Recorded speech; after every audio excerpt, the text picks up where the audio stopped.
We're continuing our journey into Bnei Machshava Tova. Rabbi, how to live a life of God consciousness, but specifically saying that we're going to try and do it together. We're going to have a chebora, a group of like-minded people with the same goal.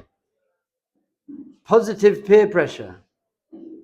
Unfortunately, in the world I grew up in, maybe you grew up in, there was kind of negative peer pressure. Come on, we can do this, do that, or putting people down. But that's not going to create a healthy society. Healthy society is when you've got a group of like-minded people moving towards the same thing, also realizing that we can't do it on our own. We need each other. We need each other. Who here wants to do all 613 mitzvahs? Yeah? Impossible. Why? Because if you're not a king, there are lots of mitzvahs you can't do. If you're not a Cohen, there are lots of mitzvahs you can't do. One of the mitzvahs is getting divorced, actually. You want to do that one? I don't think so. Although I actually, pardon? Probably didn't go into the marriage hoping for it. I actually did once say to my wife, I think we should get divorced because it's a mitzvah and just get remarried and have an amazing another wedding, which is another mitzvah. Let's do more mitzvahs. Pardon? Yeah. So she was like, just grow up. Hi, will you divorce me? No. I don't know if it's even counted a divorce if you don't really mean it. So fine. So yesterday we said the first rule is when it comes to kedusha, when it comes to holiness, then there's no levels. There's no I'm the president of the society. I'm the chairman. I'm the head of the board. Nothing. We are Jews. And how do you know which Jew is closer to Hashem? How can you judge which Jew is closer to Hashem? Length of beard. Length of beard is the only way you can possibly know how close someone is to Hashem. And that's how much Hashem loves you. That's how holy you are. That's how much the Shekhinah rests on you. All about your beard. So you see someone with a long beard, don't worry about their character traits and their deeds and anything like that. Just the beard says everything about a human being. So that's obviously not true. We can't is the answer. I have no idea what his level of bechira, his free will is. I don't know. Maybe he's walking around thinking about Hashem all day. My street cleaner, he cleans the streets outside my house, seems like a very, very simple guy. Shalom Aleichem. But my daughter thinks he's one of the Lamed Vav Tzadikim. There are 36 hidden holy people. And he just gives us blessings, and he's like, and he's so nice, and he smiles the whole time, and you think about Hashem the whole time. So you could be a street cleaner who's smiling at everyone and thinking about Hashem all day, and you can be a Gemara Rabbi who's frowning at everyone and never thinking about Hashem. So I can't judge. So don't judge people. We're all in it together. Why was Moshe Rabbeinu the most humble of all men? Moshe Rabbeinu was the greatest human who ever walked the face of the planet, basically almost an angel. He wasn't really a human anymore. He wore a mask for basically 38 years. For the Jewish people in the desert, he was just this man with a mask. That's very above and beyond. And yet he was the most humble. Why? Hashem told him he's not supposed to do it. He said, choose anyone but me. So that's a demonstration of his humility, but why was he so humble? So the answer is an analogy. I think I've told you before, I used to climb a lot in the Himalayas. Nepal, I used to go hiking up into Annapurna base camp in Nepal. And I was a strong hiker, and I didn't enjoy being around people a lot when I was in the mountains. I just want to be in the mountains. So there'd be a group of people, but I'd kind of push on a little bit ahead, and I'd get to the top of the mountain before everyone else. Now, for the people who weren't at the top of the mountain yet, they saw, well, look, I've still got 500 meters to go, and that guy, he's at the top of the mountain, he's the greatest, and I'll get there.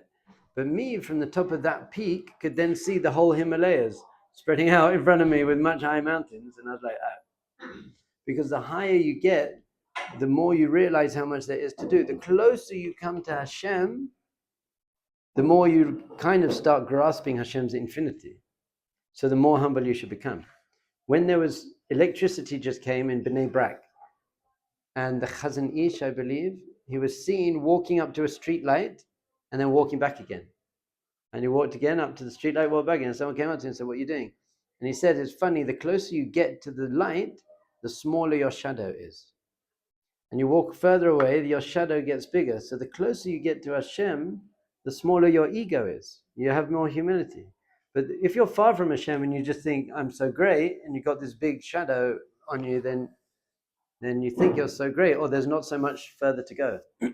Imagine we're in a race, 100-meter race, and I'm at 90 meters and you're at 20 meters. I can look back at you and laugh. But if it's a 2 million-meter race and I'm at 98, you're at 20, I'm not looking back and laughing. There's so much to go here. So Moshe Rabbeinu realized how much there is to go. So he had shiflut. Shiflut, we said yesterday, is lowliness, but not low self-esteem, not I'm nothing. In fact, you can only be truly humble if you're a somewhat great person.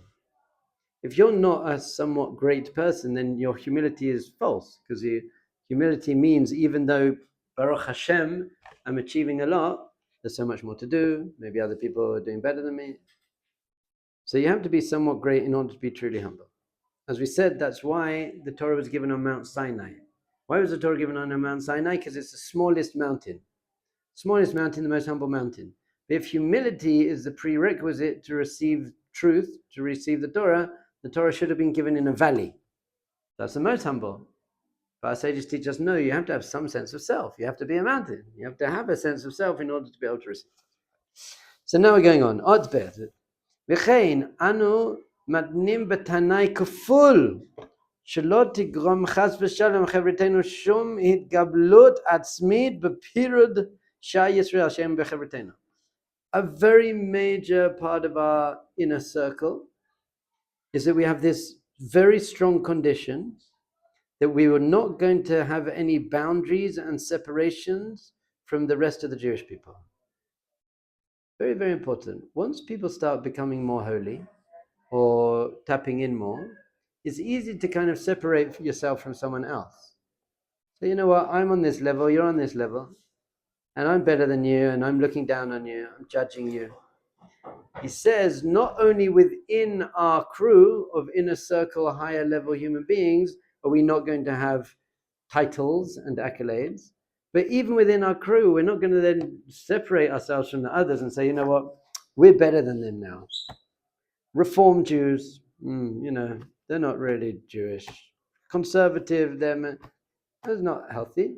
When I was becoming religious, someone said to me, if you become religious and you start looking down on other Jews, you didn't become religious, you became self-righteous. Because the more you're connected to God and Torah and holiness and truth and sweetness and love, you just love people. Just love people. Yidden, heilige Yidden. So precious, so pure, so holy. Neshama's from Yidden. You know that song? It's the greatest song ever. I'll send it to you. It's called Yidden.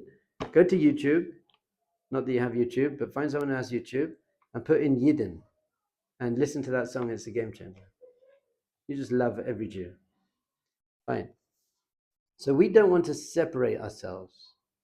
What we want to do is we want to integrate ourselves. Adarabba. In fact, exactly the opposite. Reishus v'yesod chevritenu hu ahavat Yisrael, ahavat cheverim. In fact, it's completely the opposite. The foundation of everything we're doing is loving Jews. That's what we're here. We're not here to separate. We're not here to judge. We're not here to compare. We just love Jews. And then when you're on a higher level, I love Jews and non-Jews. And when you're on a higher level, I love Jews and non-Jews and trees and mountains and life and sky. Love. Now, why is it that most people aren't walking around in an immense state of love? Just universal love. Nice. So the foundation and the root of loving other people is to love yourself. I love myself. I respect myself. I have self-esteem. I live up to my values. I don't let myself down. I have self-respect, self-love. But the second one is because we have an ego, and if anyone says or does something that goes against what we want, then it's hard to love them. It's like, I've got the way I think things should be, and if you're not doing what I think you should be doing, and it's infringing on my desires and my stuff, then I don't like you. So we've got to get so far beyond that, so far beyond your ego that you don't really get offended anymore, you don't get upset anymore, because you're not getting your sense of self based on other people living up to what you want them to do or living up to what you think is right. So it's a major, major, major important thing in all of your spiritual and personal growth. The higher you get, the closer you're meant to get to other people. How do you know that you're really growing spiritually in a healthy place? You love other people more and you respect them and you feel compassion for them and you want the best for them. Lots of people they come to yeshiva and they start becoming more religious and they say, I'm looking down on the other guys because I'm learning Gemara better than them, or I'm better than them in this way, I'm doing this better. Once you see that we're all part of the same team, then it's the European Cup football. Kick the ball with foot. And you got a team, you got the England team. And it's made up of people who actually play for separate clubs, so they probably don't like each other much during the year. They're like arch rivals. He plays for Arsenal, he plays for Spurs. But now they're both playing for England, they got to pass to each other. It's not like, I hate you, we're on the same team. We've got to look beyond our differences. We've got to look beyond that and understand that we need each other. We've all got to be in it for each other. So as soon as you find yourself becoming separate, it means you're actually going in the wrong direction. Now, having said that, for a bit, until you get stronger, maybe you do have to separate yourself. Why? Because your environment is very, very powerful. Thanks. Influential, is what I was going to say. So if you're trying to be a bit of a holier person, but all your friends are just smoking weed and playing video games, so there is a place to get a bit of, I've got to get away from that. I've got to step back from that. So there's an important word, Kedusha. We use the word Kedusha very often. So what does Kedusha mean? Kedusha, translated as holiness, really Kedusha means, there's two steps to it. Kedusha means sanctifying yourself, which means separating yourself and setting yourself aside. I'm setting myself aside. Marriage in Hebrew is called Kedushin because you're setting that woman aside and she's setting you aside from all other women, from all other men. You're setting it aside. When they brought offerings up into the temple, they were kadosh because they took one of their sheep and they set it aside. But the purpose of setting aside, what is the purpose of this sanctification and separation and setting aside? The real purpose of it is so that you can actually be deeply involved. So I'm setting aside my wife, she's setting aside me, so that it's actually creating a place for intimacy, ultimate intimacy. And the bringing up the sheep to the temple is creating intimacy between me and Hashem. So Kedusha, holiness, doesn't mean that I'm separate. It means that I'm not controlled by or manipulated by the environment, but I'm so above it that I can be in it. I'm not of it, but I'm in it, but not drawn down by it. That's what really holiness. So one example is social media. The social media is full of bad stuff, and even just neutral stuff that's not helping you. So there's a very high level where you say, I'm just going to come off social media totally. I'm going to get away from it because I don't want to be sucked down into that. And in general, people aren't happier because of social media. However, there's another level where you actually know how to use it. You can go on, post a very inspirational thing to help people, and then get off. You're not sitting there 2 hours later scrolling through social media. You manage to go on and come off. So that, in a way, is a higher level than complete separation. If you're a recovering alcoholic, you shouldn't go to a bar. That's a stupid idea. But I think there's a higher level that not that anyone should ever try this. I work with people in AA, so I don't know if this is a level where you can go to the bar and be okay. Because that's a high, it means you're not part of that anymore. You could have a little drop of wine for Kiddush. But by the way, don't do it. If you're a recovering alcoholic, don't say, well, I'm on the high enough level, because you're probably not. But there's a level where you say, I'm not going to even touch a little bit of wine for Kiddush. I'm not going to touch it because I know that's going to lead to stuff. So that's called separating yourself.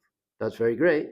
There is a higher level. I don't know if you can get there, so don't try it. Where you can just have that little bit of wine for Kiddush and you know you're not going to fall again. So real Kedusha is not separating yourself. Real Kedusha is being very, very deeply involved, but uplifting everyone else with you, going back down in. This is what many people who do Kiruv. I want to go out, I'm going to go on campus, I'm going to Makarev people, but often they start, I'll just hang out with the guys. I'll just have a beer. I'm going to smoke some weed with the guys. That's the best Kiruv. Then I'm relatable. I'm going to curse. I've got to say use the words that they use, so I'm relatable. That's not healthy. You've got to be relatable, but you don't want to fall to someone else's level. So you can be relatable without smoking and drinking and cursing. There was a movie that none of you should watch because you are so holy now. It's called ID. It's about football hooligans in England. And basically there's this policeman who goes into this football hooligan thing and he pretends to be one of them. And he's going to bust all these hooligans. And it's just a whole film about he gets really involved and he becomes like the head hooligan. And the police come and say to him, look, get out of there. And he goes, no, I'm still undercover. You don't understand. And he himself has just lost himself completely in it. But there would be a high level where you can get in, but not be affected by your environment. Are you on that sort of level where you can not be affected by your environment? So for most people, they're not. You've got to be very, very careful about your environment. So there is a place for separating yourself and surrounding yourself with holiness, with goodness. But that's not the goal. The goal of life is not to be separate. There's something called a tzaddik b'peltz. Tzaddik b'peltz means a tzaddik in a fur coat. If you're very, very cold, you can do one of two things. You can get a fur coat or you can light a fire. So if you get a fur coat, then you'll be warm, but no one else will be.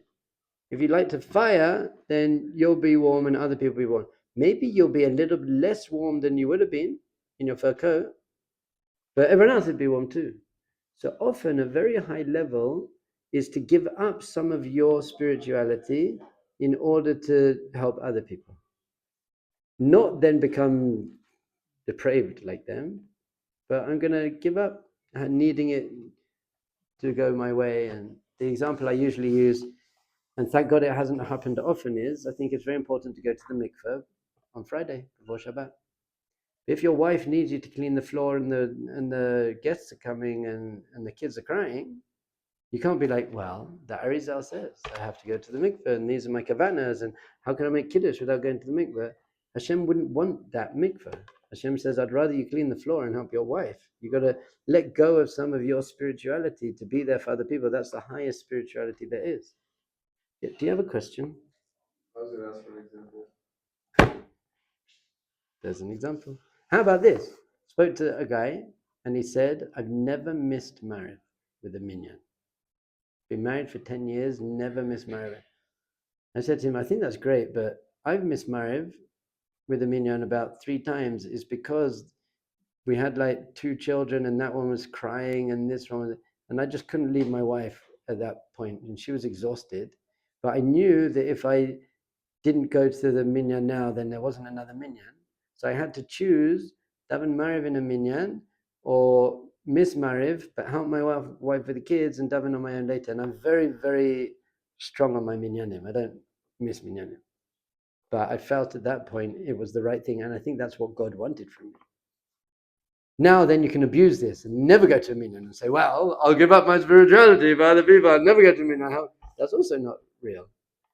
So it's got to be, is once in a while, I'm giving up what I know is the right spiritual thing to do what is the right thing. And Hashem appreciates it. Give up yourself. This is the whole Akedah. Hashem says to Abraham, go and sacrifice your son. That doesn't make any sense. Not logical sense, not emotional sense. No, it doesn't make any sense.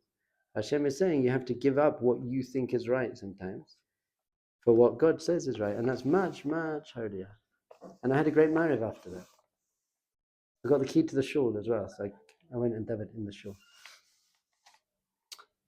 So fine. So the foundation of everything we're doing is Ahavat Yisrael. You've got to love Jewish people. So in order to love Jewish people, we said there are two steps. One is you have to love yourself. You're a Jewish person. And number two is you've got to start getting rid of your ego. You've got to stop needing things to go your way.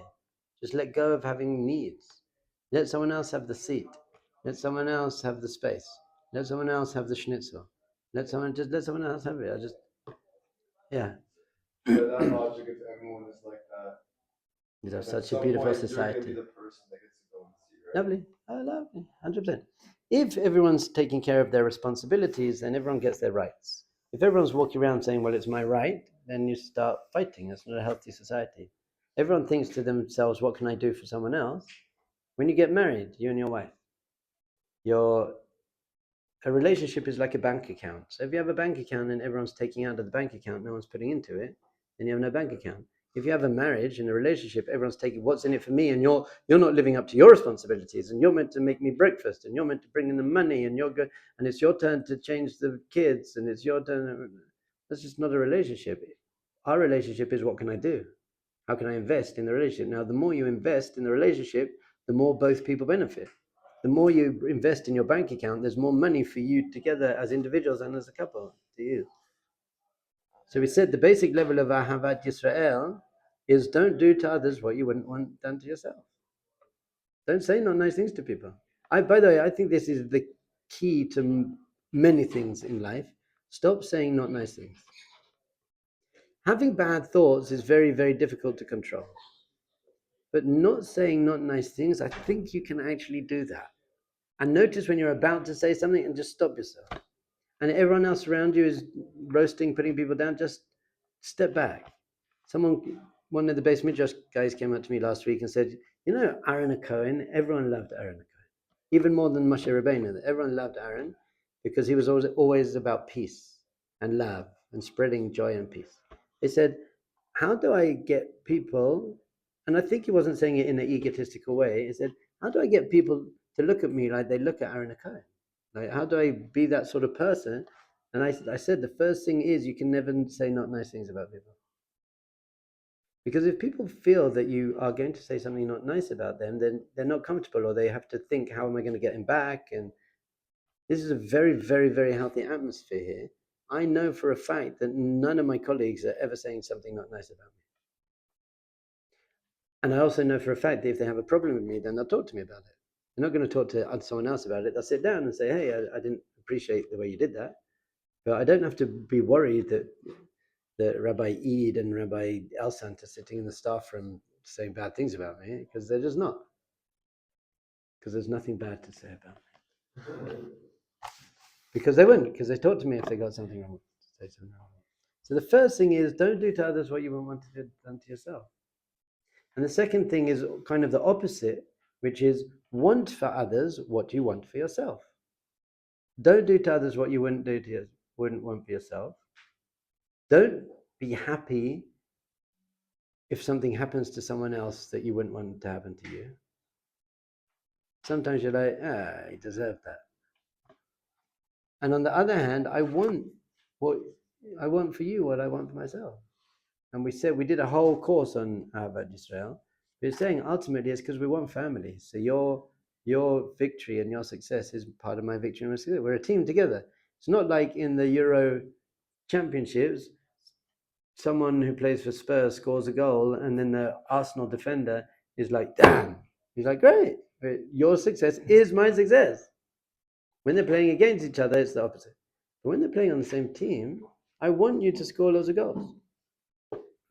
So we got one big Jewish team. And if we're not getting together and helping each other, then we've got no chance. In the strongest way we possibly can. Do we have time for this mashal? I'll give you a quick mashal. Mashal, here's an analogy. The shreifa be'ir, uvo chevre mechabei esh, lechabot, la'atzil be'emtza'im sheta'amim ledatam u'rechem. So you got a fire in a town. And the fire brigade, who are like the masters of this, come with all their equipment and their hoses, and they know how to do it, and the wind, and they're the guys. So they come and they're going to put out the fire. Are they then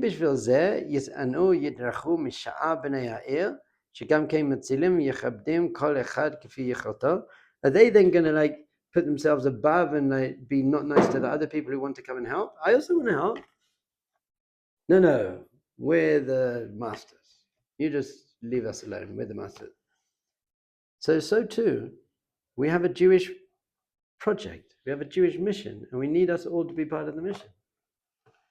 So I don't want to push people away. I want to bring them in. We all have the same goal. We want to save the people who are burning in the fire. Everyone's doing what they can according to what they know and what they have.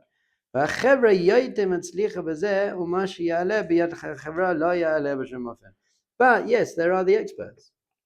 But the experts aren't putting down the not experts. The experts are trying to bring the not experts in and say, I want more people in my team. Let's go. We're not being exclusive. This isn't an exclusive club. Not an exclusive club. First thing about Fight Club, don't speak about Fight Club. First thing about Jew Club, speak about Jew Club. Get everyone in the game. Let's play. We're on the team together. And the more of us fighting for the same cause together, loving each other and respecting each other, the more we're going to be able to be successful in our mission. So within our group, there's not leaders and better and worse. And then even without our group, we're not pushing people away, we're trying to bring people in.